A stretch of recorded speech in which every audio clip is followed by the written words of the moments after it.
การก้าเกียมเป็นเจ้าภาพจัดงานมหกรรมกีฬาแห่งชาติครั้งที่12นครเวียงจันทร์แม่นมีความพร้อมรอบด้านภายใต้คำขวัญสามัคคีมีวินัยโปร่งใสได้การพัฒนาซึ่งประกอบมี33ประเภทกีฬา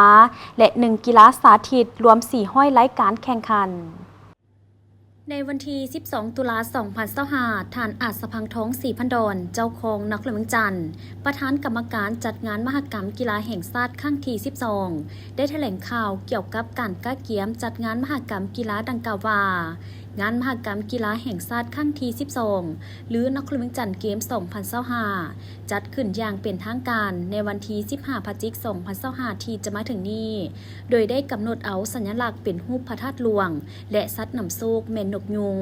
ส่วนคำขวัญแมนสามัคคีมีวินัยโปร่งใสได้การพัฒนา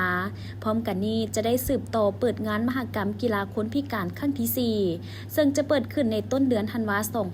2025 มาฮอดปัจจุบันการห่างหาก้าเกี่ยมด้านต่างๆแมนมีความพร้อมรอบด้านเป็นต้นได้กำหนดและก้าเกี่ยมการแข่งขันในงานมหกรรมกีฬาครั้งนี้มี33ประเภทกีฬาและ1กีฬาสาธิตรวม4รายการคาดคะเนจำนวนนักกีฬาเข้าร่วมหลายกว่า 2,000 คนสำหรับสิ่งอำนวยความสะดวกด้านสถานที่สนามแข่งขันถือว่ามีความพร้อมหลายกว่า95ส่วนห้อย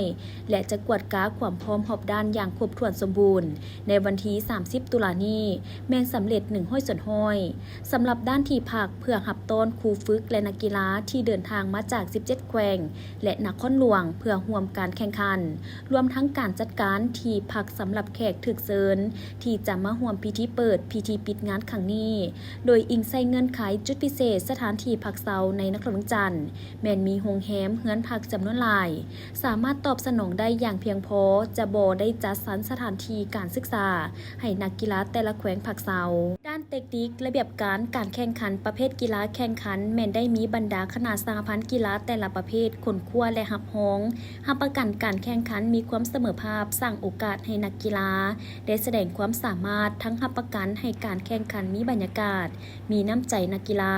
มีความสามัคคีฮักแพงซึ่งกันและกันพร้อมนี้ยังได้การเก็บความพร้อมด้านต่างๆตื่มอีกเป็นต้นด้านภาราธิการเจ้าหน้าที่ด้านสุขอนามัยกำลังป้องกันรักษาความสงบความเป็นระเบียบเรียบร้อยการรักษาความสะอาดสวยงามการบริการขนส่งสาธารณะนักกีฬาครูฝึกและอื่นๆงานมหกรรมกีฬาในครั้งนี้ประกอบมีกิจกรรมแห่และแล่นทวนไฟเริ่มแต่วันที่12 ตุลาถึงวันที่13 พฤศจิกายน 2025ซึ่งกิจกรรมแล่นทวนไฟแม่นจะแห่ไปตามเมืองภายในนครเวียงจันทร์ครบตาม9ตัวเมืองซึ่งจะได้เชิญตัวแทนจากบรรดาแขวงเข้าร่วม2แขวงต่อการแล่นทวนไฟ1เมืองส่วนพิธีขอทวนไฟศักดิ์สิทธิ์จะได้จัดขึ้นในวันที่14 พฤศจิกายนและนำทวนไฟเข้าสู่พิธีเปิดงานอย่างเป็นทางการในวันที่15 พฤศจิกายน 2025สำหรับวันที่12 ตุลาคม 2025นี้แม่นได้เริ่มขบวนการแล่นทวนไฟจากสำนักงานปกครองนครหลวงเวียงจันทร์สู่เมืองสังทอง